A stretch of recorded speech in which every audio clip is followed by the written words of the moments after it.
But a fight that's also coming up this summer, and I know my guy right here, Bryan, is super hyped for it. Edgar Berlanga is going to be taking on Jason Quigley June 24th. And is this one at the MSG Theater as well? It is. They're not putting it in a big house. And he's fought at the theater before. His last fight was at the theater. So Edgar Berlanga, fellow New Yorican. Yeah. I'm gonna have a lot to say about this one. Edgar Berlanga's last fight was against Romer Alexis Angulo. He should have knocked him out. This was at the MSG Theater, June 11th, Puerto Rican Day Parade Eve. Xander Zayas was supposed to be the co-main. He was hurt. So I'm hoping that Xander Zayas is actually on the fight card that we just talked about with Josh Taylor and Teofimo Lopez. I think that Bob Arum is somebody who he knows. Like, he'll be pushing for that. We'll see if Xander Zayas, because he was supposed to fight already. He got hurt again. Zayas is that dude, by the way. I think he's... I'm telling my fellow Puerto Rican here because I think he's the next Puerto Rican boxing superstar since Miguel Cotto, I guess. Just need him to stay healthy. There was supposed to be another one after Miguel Cotto, but he's in jail and we don't talk about him anymore. I do want to ask you, and I know you have a lot to say on this topic because I feel like you're so close to it, being in New York, being a Puerto Rican. I just mentioned haven't covered Edgar Berlanga. Well, I'll get into that, but yeah. Yeah. So I just mentioned one of our favorite fighters, Miguel Cotto. I think he's like number 1 on your list or number 2. After Felix Trinidad. Right ahead of Roy Jones there. Jr. No surprise there. Trinidad, Cotto, Roy Jones Jr. for people keep a score at home. Those are my favorite 3 fighters ever. And it kind of brings me to the question, Bryan, because I was thinking about it, and I don't think there has been that big of a superstar that's, repping Puerto Rico since Miguel Cotto, but Edgar Berlanga had that title coming in because he was knocking dudes out left, right, and center, had this crazy knockout streak, and he was being labeled as being that next boxing superstar that's going to be repping Puerto Rico. Was that too much to put on him that early? And due to his last few fights, at one point we were like, we want to see him go the distance. He's just knocking dudes out in the first round. Then he goes the distance, and now he hasn't been able to knock out anyone. So was that too much pressure to put on him? Do you think that was unfair? And are we going to see a knockout against Jason Quigley? The most disappointing athlete of my lifetime has been Felix Verdejo. So the reason I bring that up is because he was supposed to fill this void after Miguel Cotto. He was coming up as Miguel Cotto was on the way out. Miguel Cotto had his last fight, which I was at and covered. And I actually thought that he didn't lose to Saddam Ali, but whatever, he got hurt, doesn't matter. This is at the end of 2017 or 2018, one or the other. Felix Verdejo was still ascending at the time. He had that first loss at the MSG Theater. I believe that was in 2018. I was there for that. Antonio Lozada just sort of like wore him down. Felix Verdejo was winning the fight ahead on the cards, and then he got stopped late. It was embarrassing. And then the Nakatani fight, where again, started off hot, multiple knockdowns very early. And there was a sort of trend that was worrying with Felix Verdejo. And people, please bear with me because I'm looking some of this stuff up on the fly just in the interest of being accurate, because my memory is usually pretty good with this stuff, but I want to make sure I'm exactly right, okay? Antonio Lozada happened March 17, 2018. I was at that. That was Felix Verdejo's first fight. But prior to that, let's go back a little bit further.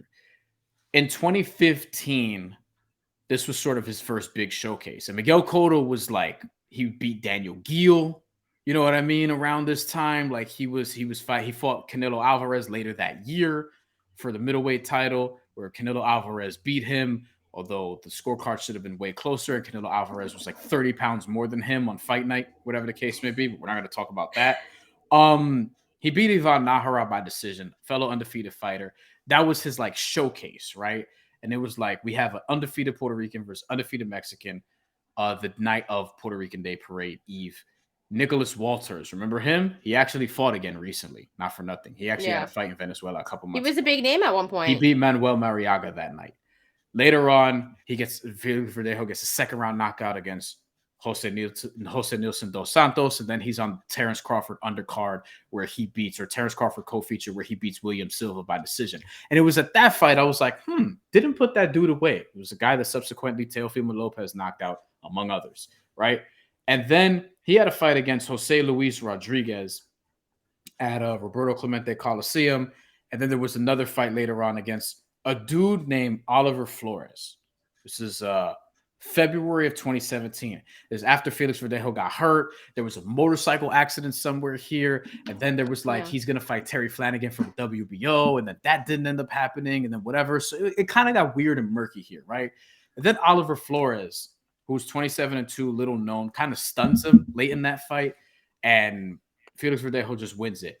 And then he returns after 11 months away, loses to Lozada. And then from there, it's just like weird performance. Oh, he's back. He beats Will Madera by knockout first round. He's fucking back. And then Nakatani beats him. And then he goes to jail. So Edgar Berlanga, what I was worrying about as he sort of came up, he was going down the same path, not the off the ring shit, not that, but in terms of like, the knockout streak is over. The performances are getting weird. Why didn't he put away Steve Rolls? Why did Demon Nicholson rock him? Why did he not put away Romero Alexis Angulo? There's another fight there I'm forgetting about. But to wrap it up so that I can let you talk, please. I think that Edgar Berlanga is under immense pressure, and they're not helping with that because the plan, according to Eddie Hearn, is to bring him in and have him challenge Canelo Alvarez. I don't think he's ready for Canelo Alvarez. And I'm not sure if a win over Jason Quigley, who he should beat, by the way, is going to bring him that much closer to it. So we'll see what happens. But ultimately, I think he will win this fight. But he needs to show like a lot more than he's shown in his last few fights. There's been questions about his chin, his lack of defense. And I also, going back, like there's a little bit of a personal connection here because there's a documentary that me and some people did, including Dexter Henry, who we talked about earlier, on 3 Puerto Rican fighters. You can go check that out on YouTube. I'm not plugging it to plug it. I'm saying, like, look, I've covered Edgar Berlanga for a minute. This was a documentary called La Cultura. It did really well on YouTube. We got awards for it, got a lot of awards for it. He was sort of the centerpiece of that, along with Matthew Gonzalez and Zachary Ochoa. And since then, he's been touted as like that dude in the top rank sign of or whatever, but hasn't quite lived up to that fully yet. We'll see if it happens on Matchroom. And, you know, you broke it down perfectly, gave a good background of everything and how you kind of saw their paths be a little bit similar. For me, Edgar Berlanga was set up to fail. Because that's a concise way of putting it. Yeah. Because you take a look at it, and I think it's kind of unfair to him because he goes on this crazy knockout streak. And everyone, as boxing fans, were still being extremely critical. We're like, listen, he needs to go the distance. He can't just be knocking dudes out in the first round. We need to see more of him. Ends up going the distance. And we're like, okay, you know, he's not that good defensively, but, you know, he can get better. Like, he went the distance. Let's see what he does now. Hasn't been able to get a knockout. Had not a good performance against Steve Rolls. Steve Rolls was landing on him. I was like, oh, the Canadian still got it. But no, he should have bodied Steve Rolls. And then he should have bodied Romer Alexis Angulo. And he was dropped. He was dropped by Marcelo Caceres. Yeah, he was dropped in that fight. And then we started questioning his chin. And obviously, and there's a video that you sent me as well. Remember, when he was in the amateurs, he got knocked out cold. And somebody showed that to me in 2018 as we were developing La Cultura, who, again, we'll call them, because I mentioned this story before on the show, but new listeners all the time, so you never know, right? As we're doing this, we'll call this person a trainer in New York City area, said to me they thought Edgar Berlanga was being rushed because his team, quote unquote, didn't trust his chin. That's what was told to me by this person, right? And they showed me the video of him getting knocked out in the amateurs. And he got knocked out, and he got knocked out in the amateurs. And we saw it like in the fights that have gone the distance. He gassed us out at the end. He got rocked. He got dropped at one time. And it's like Jason Quigley's not a chump either. Like talking about his challenger for a little bit. Jason Quigley, 20-2 with 14 knockouts. He's gone to distance with some dudes, and he's gotten some decent wins over like Shane Mosley Jr., who's actually, you know, turned himself into a credible pro. He was put, and this is the thing, like if you're using the barometer of being like, okay, Gennady Golovkin put away Steve Rolls, so Edgar Berlanga shouldn't. He didn't. That's a strike against Edgar Berlanga. Demetrius Andrade knocked out Jason Quigley in the second round of a fight in November 2011. I don't think Edgar Berlanga is going to put him away in the second round, but if he did, I think that would speak volumes to a lot of people, but they would still have questions about his defense. So he's almost in like a no-win situation here, to your point. Yeah, and you mentioned a couple of other guys. If this is the path to Canelo, I want to see something more than Jason Quigley. If he goes the distance with Jason Quigley, it's like I want to see someone else fight him. David Morrell is going to be fighting this upcoming weekend coming up pretty soon. Sorry, the weekend after, is he not? He's on the Tank and Ryan card. Yep. I wouldn't mind seeing him against a guy like David Morrell or something like that. Will that fight happen because of politics? Maybe not. But I mean, also there's another guy. I think this would be crazy. What if he could fight a guy like Caleb? You said the one I was thinking of. Right? Because I think Caleb Plant beats him as well. So I just feel like we need to see more from Edgar Berlanga. Unfortunately, I want to see him beat bigger names and have better finishes before he gets to a guy like Canelo, because at the same time, being fair to him, why should they put him in a situation against Canelo where it's not fair to him and he can't win that fight? Not saying that he can't, but I think Canelo right now, where they are in their careers, I think Canelo would body him in a fight. Me too. And we're gonna wrap this up because we're gonna have more to get to on this fight. And obviously we don't want this to go on forever, even though I can go on this all day because there's a Puerto Rican involved and a New Yorker involved. Caleb Plant is the one for me that would be awesome. I also think though, like, to Edgar Berlanga's credit, he called out John Ryder way before John Ryder was gonna fight Canelo. And this is before even John Ryder's last victory. Called out John Ryder, wanted to make that fight, ends up signing with Eddie Hearn. And honestly, if he beats Jason Quigley, which he should, and John Ryder loses, he should fight Edgar Berlanga. I think that's perfect. That's perfect, right? Canelo Alvarez does whatever he does to John Ryder. TKO round 5, 6, 4, 7. Round 4, man. Round 4. Yeah, it's gonna somewhere like that, right? And then it's like, great. Edgar Berlanga, John Ryder, November, something like that. Then it's like, okay, let's see how he does again. Because if you're really grooming him for the Canelo fight, I think that makes a lot of logical sense. I don't know if that's a fight that a lot of people would be feeding to watch.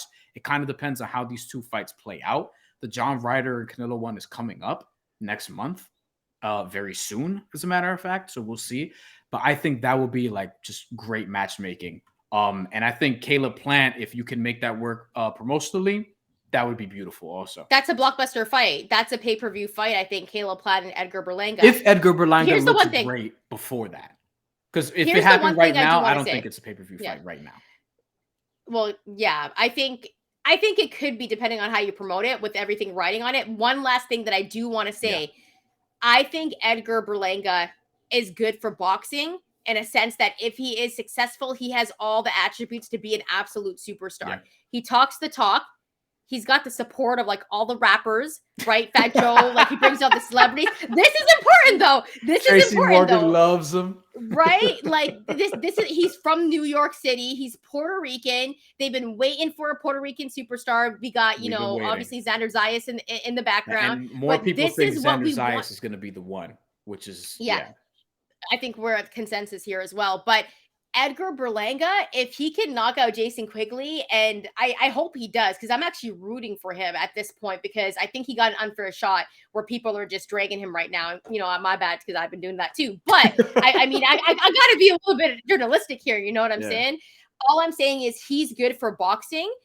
He has a big fan base, and I think it will bring people, casual fans, to watch Edgar Berlanga fight if it ever does happen, if he ever does fight Caleb Plant or even a guy like Canelo Alvarez. So just want to say he's good for boxing. Here at The Mandatory, we want to know your thoughts. Number one, what did you think about Shakur Stevenson's performance? Teofimo Lopez, Josh Taylor, who do you have? And are we sleeping on Josh Taylor a bit? I don't think so. And the last one, what do you think about Edgar Berlanga Do you think he gets it done against Jason Quigley? Let us know. Drop some comments below. Also hit us up on @TheMandatory TKO. Follow us. If you haven't already liked this video, like it, subscribe. We do appreciate you. And shout out to everyone as well that's been rocking with us. If you've been rocking with us from jump, or you just, the last few episodes, we appreciate you.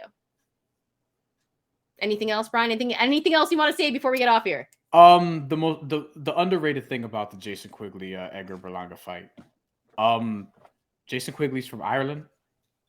That's gonna do well in the Garden. You got a Puerto Rican dude against Irish dude. It's only at the MSG Theater. Kind of wish like you even put it in like the Barclays Center and maybe just take the top off the top, because you're probably not gonna sell every ticket, but maybe you could. Maybe you could. Yeah. I think that's a fight that's gonna do well. Hoping to be at that one as well. And we'll see what happens. Yo, man, if Katie Taylor could bring out that many people, you know what I mean? Yeah. Like, Ireland was out there. They were outside in that fight. And Amanda Serrano got robbed. She should have won that fucking fight. That's a fight, though, that I want to see. But nonetheless, drop some comments below. Thank you for rocking with us. Thank you for getting us to over 400 on YouTube after less than 2 months of doing the actual show. We appreciate that. We're trying to get to 5 and 6 and 7 and 1,000 and all this shit. So tell a friend to tell a friend. And let us know what you want to see more from us. If you want to see more interviews, we're actually working on getting some more as the months and weeks go. And if you want to see more analysis like this or whatever the case may be, you want to see mailbag, you can email the show. As I mentioned, themandatoryshow@gmail.com. See it at the bottom of the screen. But let us know. Hit us up.